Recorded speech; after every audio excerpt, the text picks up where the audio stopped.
Hello friends, आइए 2020 अगस्त के current affair देखते हैं। ये पार्ट 1 है क्योंकि 1-2 घंटे के अंदर अंदर पूरा एक महीना कवर करना बहुत मुश्किल है। तो ये पार्ट 1 होगा और मुझे भी नहीं पता अभी ये कितनी देर की वीडियो बनने वाली है। तो आइए शुरू करते हैं। मैं आपको एक बार कर्सरी ग्लेंस दिखा देता हूँ कि क्या क्या टॉपिक्स होंगे। आप ये टॉपिक्स देख सकते हैं, ये हम नीचे डिस्कस करने वाले हैं। पेपर के अंदर क्या क्वेश्चन बन सकते हैं करंट से, क्योंकि आजकल तो पेपर में वही आ रहा है जो करंट में है। तो ये आप टॉपिक्स देख लीजिए, फिर नीचे डिस्क्रिप्शन में आराम से आपको लिंक मिल जाएगा अगर पीडीएफ वगैरह भी चाहिए होगी तो।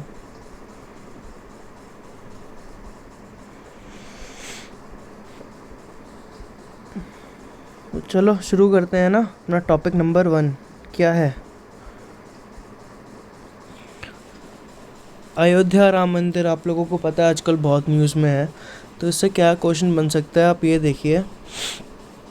इसमें ना ये क्वेश्चन बन सकता है कि कौन सा जो स्टाइल है आर्किटेक्ट का वो इसमें यूज़ होगा, मतलब यूज़ हुआ है। तो वो नगारा स्टाइल है, और नगारा स्टाइल जो है वो नॉर्थ इंडिया में ही पाया जाता है।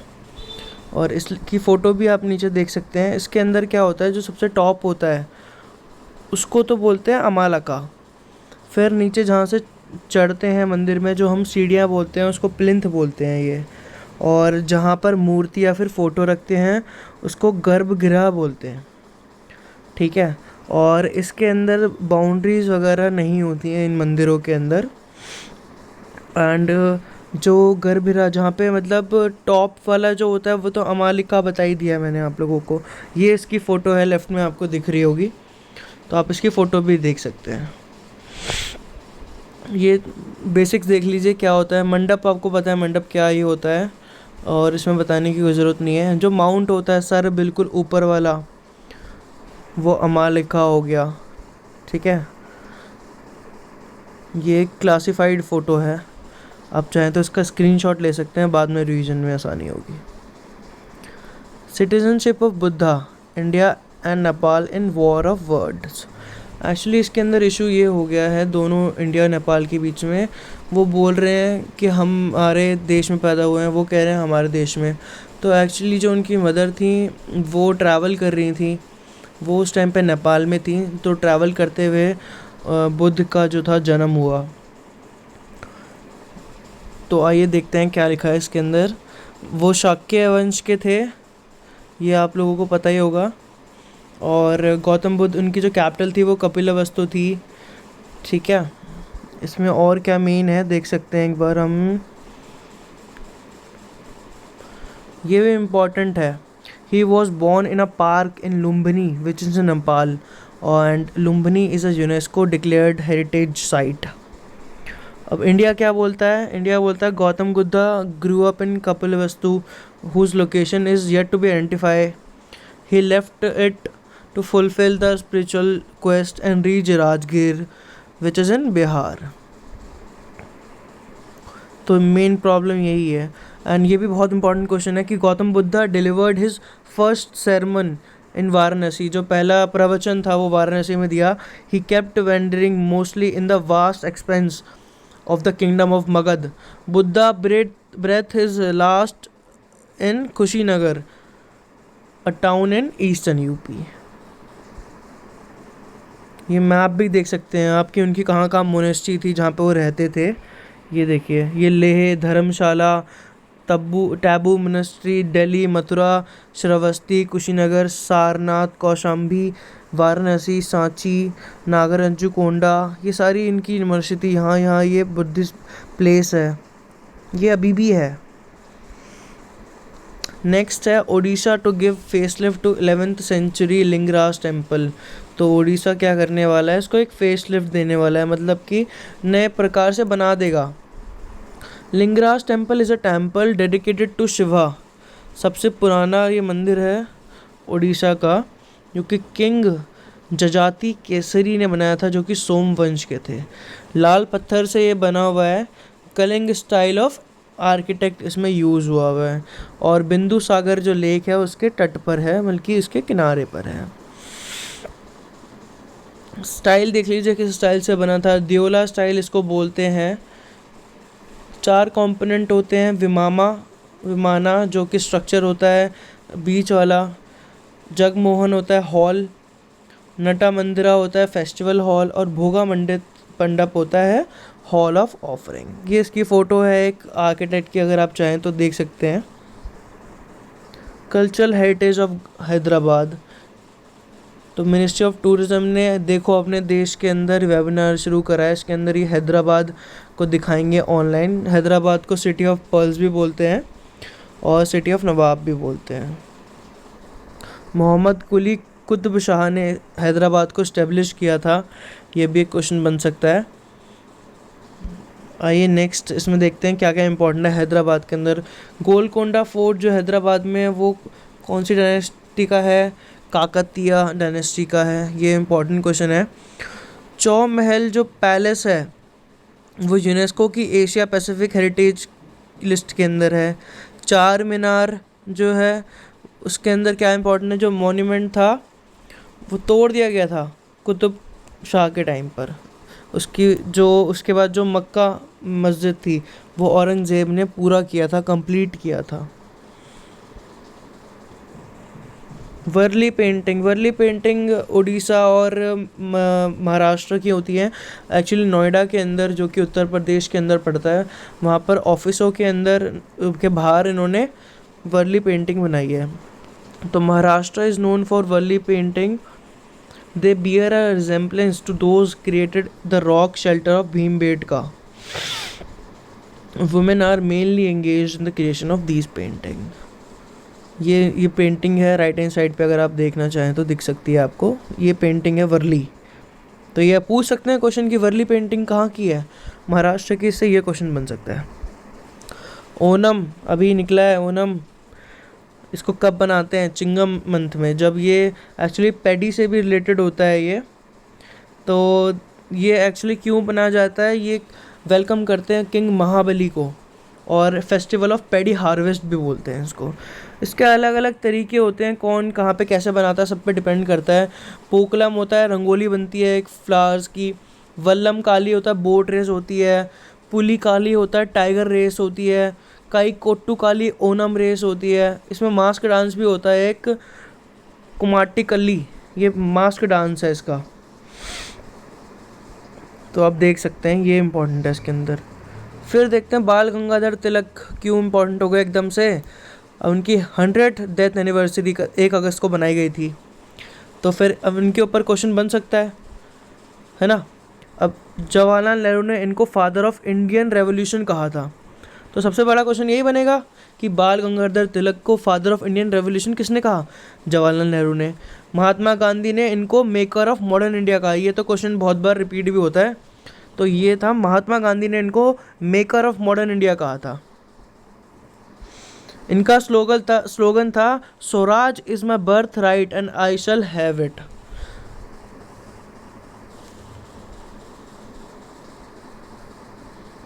इनकी जो बर्थ एनिवर्सरी थी 23 जुलाई को थी।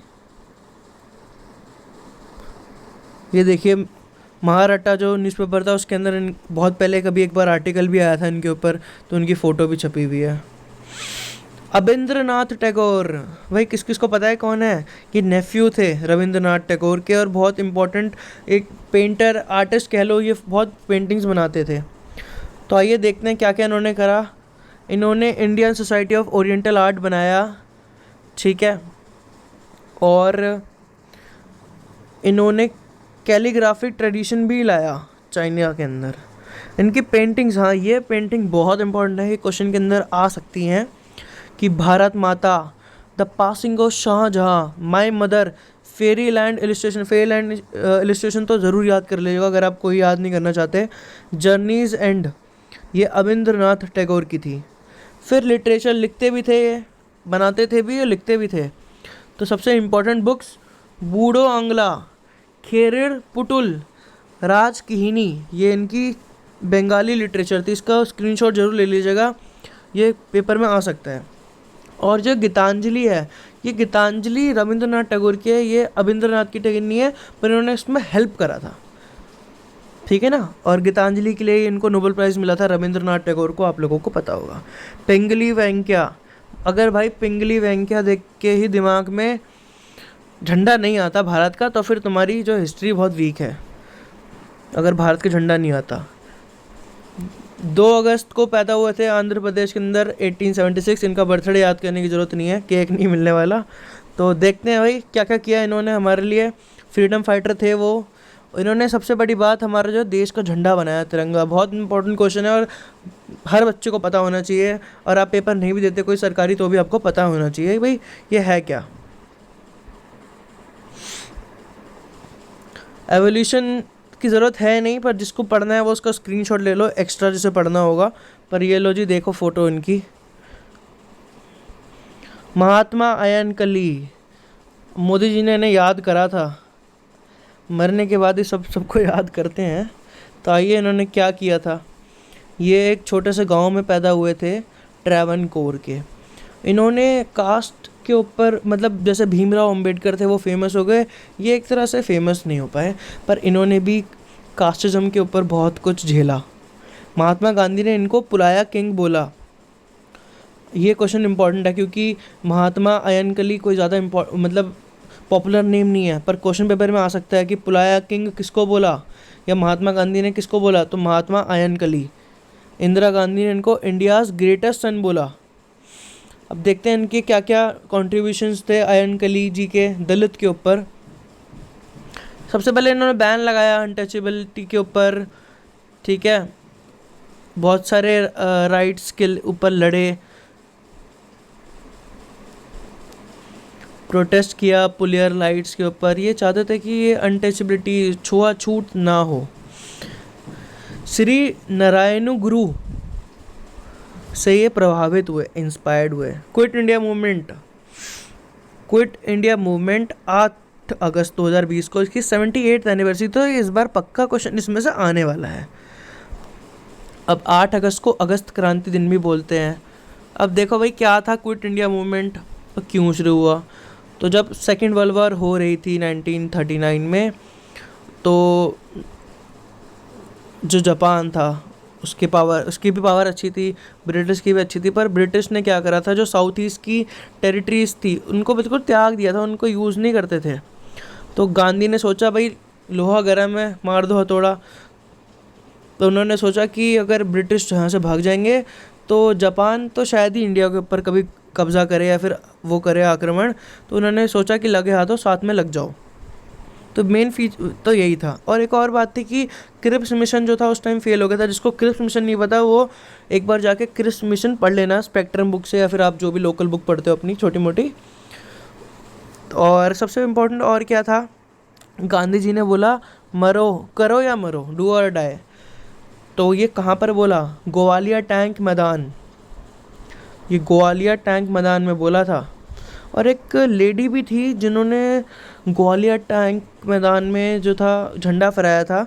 I am sorry I can't recall it, उनका नाम क्या था, बट एक लेडी थी उन्होंने करा था। आप एक बार देख लीजिएगा कि क्या क्या है। अच्छा ये रही अरुणा आसिफ अली, यही इसके अंदर इम्पोर्टेंट है। Aruna Asif Ali grand out lady जो थी, इन्होंने होस्ट करा था हमारा झंडा। और उषा मेहता जो थी उन्होंने अंडरग्राउंड रेडियो स्टेशन बनाया था।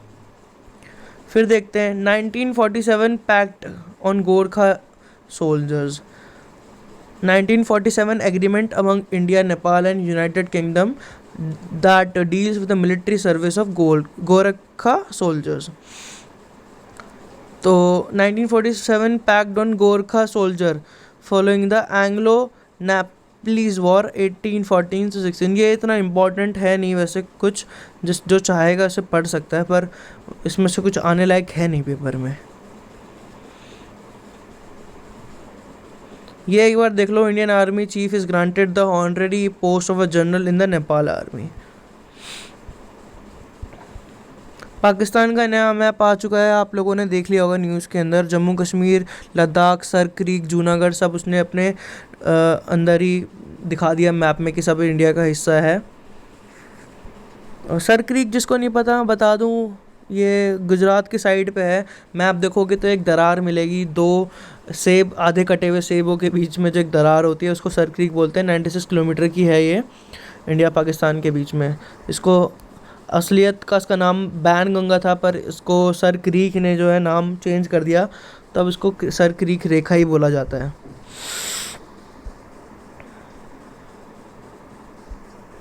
जूनागढ़ देख लीजिए। हाँ, जूनागढ़ जो है कोस्टल गुजरात पे। एक बार जूनागढ़ अभिलेख के बारे में पढ़ लीजिएगा, क्योंकि एक बार अगर जूनागढ़ आ चुका है न्यूज़ में तो जूनागढ़ अभिलेख के बारे में भी क्वेश्चन आ सकता है। तो जूनागढ़ जो था कैथवा रीजन का था, और ये अलग प्रोविंस थी, इसने हमें बाद में ज्वाइन किया था। आइए नेक्स्ट, 74th इंडिपेंडेंस डे अभी निकला है ना। तो इस बार कुछ हो नहीं पाया क्योंकि कोरोना चल रहा था। अब देखें क्यों बना था 74th इंडिपेंडेंस डे। तो 15 अगस्त को क्या हुआ, Lord Mountbatten given a mandate by the British parliament to transfer the power by 30 June 1948। C Gopalachari memorable words 3, there would be no power left to transfer. Mountbatten ने 15 अगस्त क्यों चुना, क्योंकि सेकेंड एनिवर्सरी थी जापान के सरेंडर की। ये important है, इसको ज़रूर याद करिएगा। अब 75 साल हो गए हैं भैया एटॉमिक बम आए हुए। नाम किस किस को पता है, कौन कौन से नाम थे? फैट बॉय, और सेकंड नाम देख लेना क्या था एटॉमिक बम का, लिटिल बॉय और फैट मैन। ये दोनों जो बम थे वो यूएसए ने डाले थे इसके ऊपर।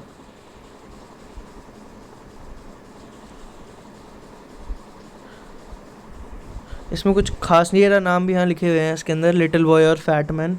ये इंपॉर्टेंट है बस इसके अंदर कि कौन कौन से बॉम्ब थे। अब पहला अगर पूछ ले, पहला एटॉमिक बॉम्ब कौन सा था?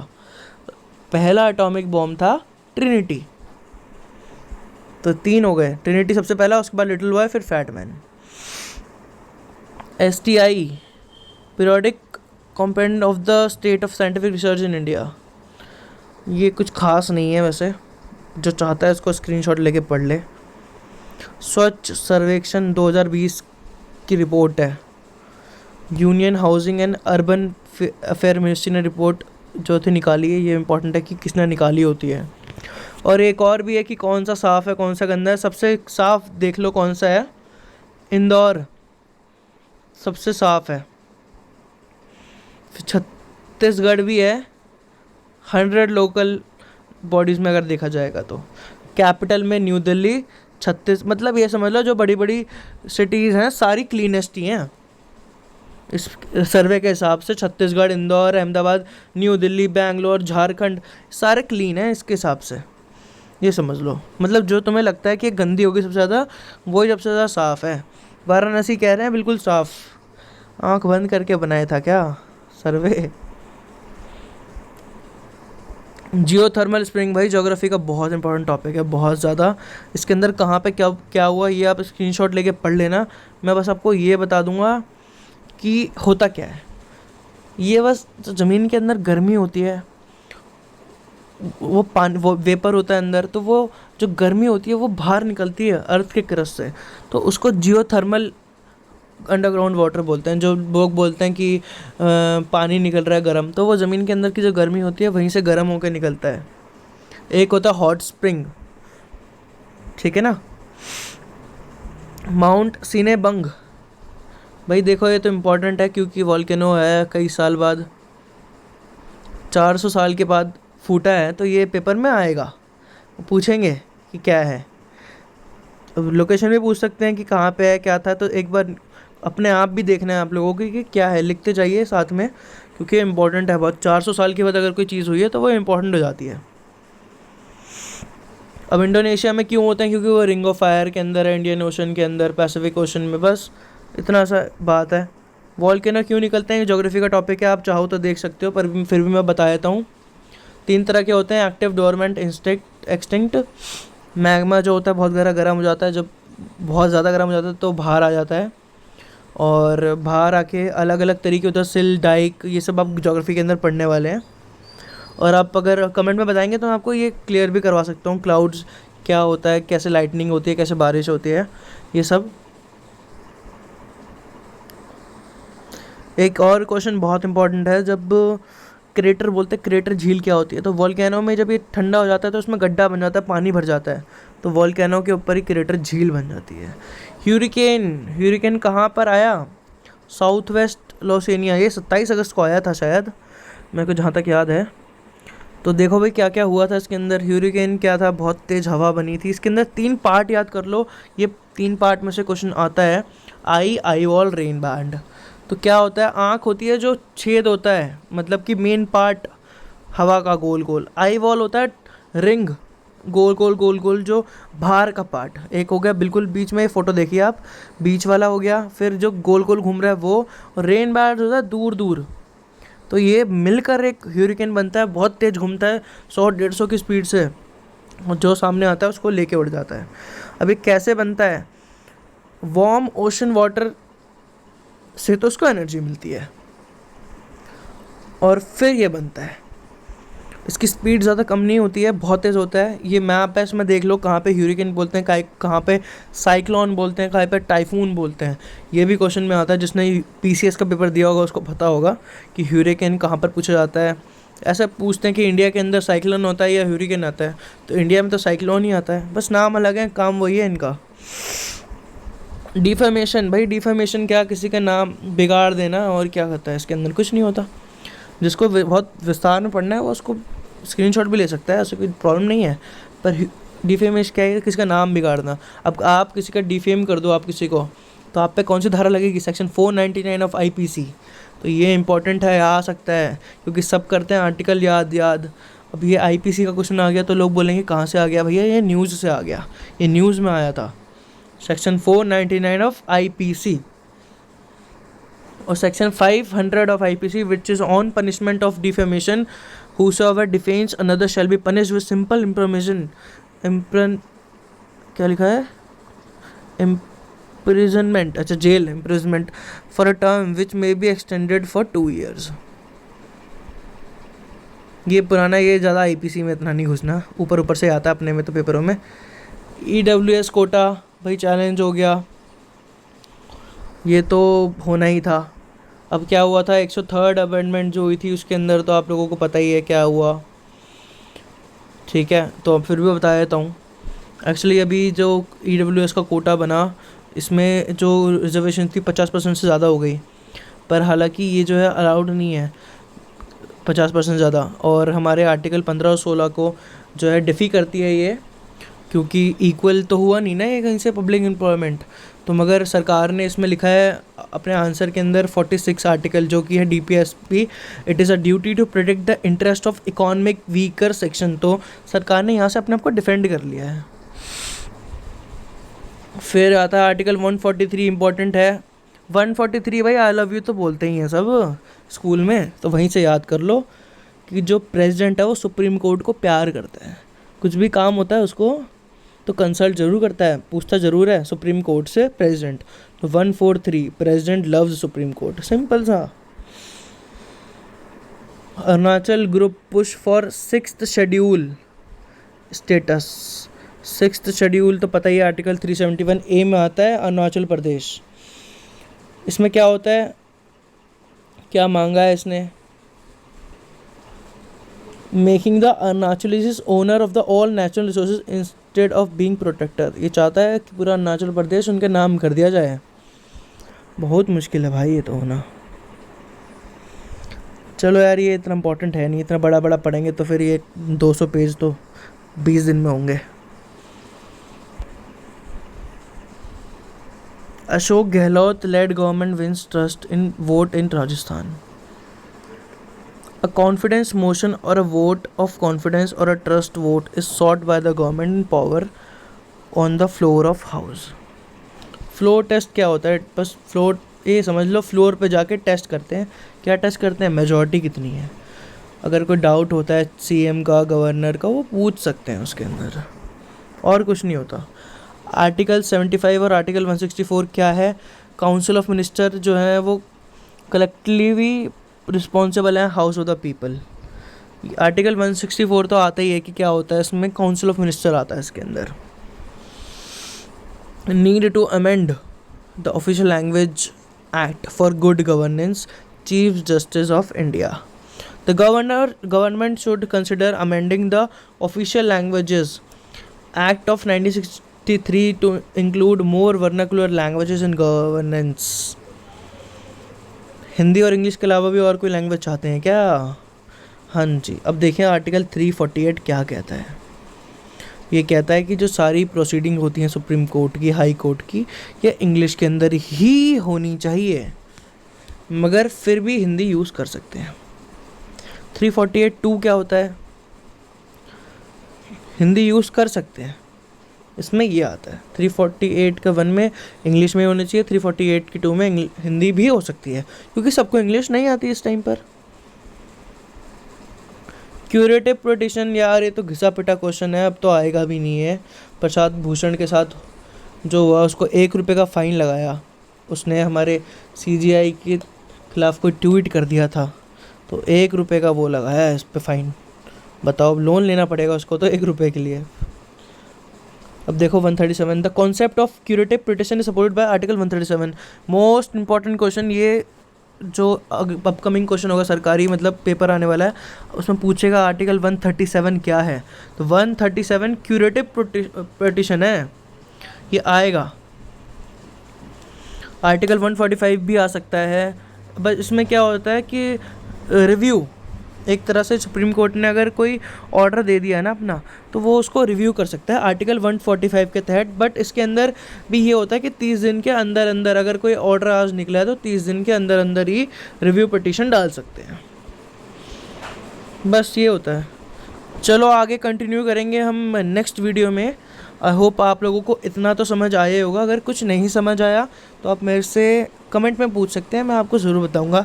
और यार, मैं कोई प्रोफेशनल टीचर तो हूँ नहीं, तो मैं पूरा रट्टा मार के तो आया नहीं हूँ। जैसे मैंने पढ़ा, मैंने जो पहले पढ़ा था वही मुझे याद आया, वही मैंने आप लोगों को बता दिया। और मैं भी UPSC की तैयारी कर रहा हूँ, तो ये मेरा एक तरीका है कि मेरे को रिवीजन भी हो जाता है। बोलते हैं ना, किसी को पढ़ाते हैं तो जल्दी रिवीजन हो जाता है और अच्छा याद होता है, तो वही मेरी वो है। ऐसा कोई कमाना वमाना नहीं है यार, मेरा अपना तो एक ही मोटिव है। तो जिसको पसंद आया वो लाइक करिएगा वीडियो, या कमेंट में बताइएगा, फिर मैं इसके आगे बनाऊँगा। मैं प्रोबेबली 2 से 3 वीडियो के अंदर ना आपको मंथली करंट अफेयर कर दूँगा, और आपको अच्छा भी लगेगा अगर, तो मैं डेली भी शुरू करूँगा। Thank you so much.